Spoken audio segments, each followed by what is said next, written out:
नमस्कार विद्यार्थी मित्रांनो, पूर्व माध्यमिक शिष्यवृत्ती परीक्षा इयत्ता 8वीतील बुद्धिमत्ता चाचणी या विषयातील कूट प्रश्न या घटकातील वेन आकृती या उपघटकाचा आज आपण अभ्यास करणार आहोत। वेन आकृती या उपघटकात वेन आकृत्यांवर आधारलेले प्रश्न विचारले जातात।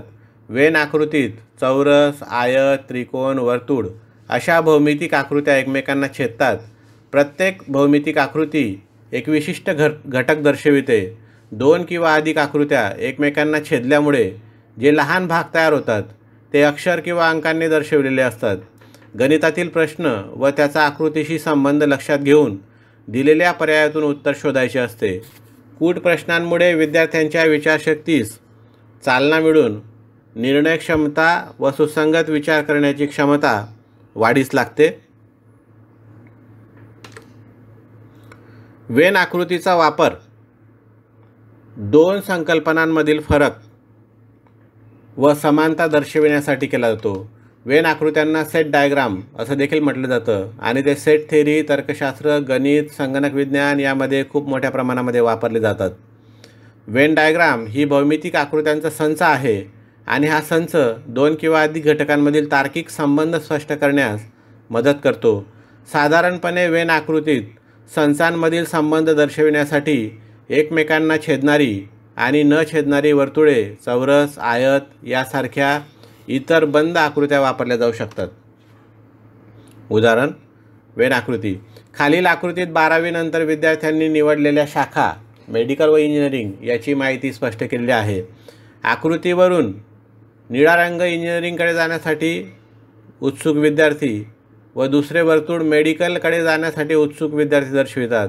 मधला सामायिक डार्क भाग जो आहे तो दोन्ही क्षेत्राकडे जाण्यासाठी उत्सुक असलेले विद्यार्थी दर्शवितात। नमुना उदाहरण: खालील आकृतीत क्रिकेट, खो-खो व कबड्डी खेळणाऱ्या खेळाडूंची संख्या अनुक्रमे चौरस, वर्तुळ व त्रिकोण या आकृत्यांनी दर्शविलेल्या आहेत। त्यावरून खालील प्रश्नांची उत्तरे द्या। दिलेल्या आकृतीत क्रिकेट खेळणारे विद्यार्थी चौरस आकृतीने दाखवले आहेत, खो-खो खेळणारे विद्यार्थी वर्तुळाने दाखवले आहेत, तर कबड्डी खेळणारे विद्यार्थी त्रिकोणात दाखवलेले आहेत। यावरून क्रिकेट न खेळणारे किती विद्यार्थी कबड्डी खेळतात? तर या आकृतीत क्रिकेट न खेळणारे 9, 14 व 20 खेळाडू आहेत। त्यापैकी 20 अधिक 9 29 विद्यार्थी कबड्डी खेळतात।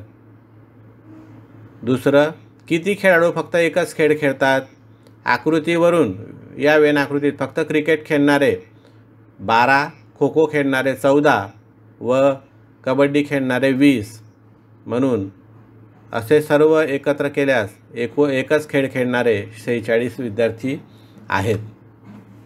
नमुना उदाहरण 2: खालील प्रश्नात दिलेले घटक कोणत्या वेन आकृतीशी संबंधित आहेत? उदाहरण: पूर्ण संख्या, समसंख्या, विषम संख्या।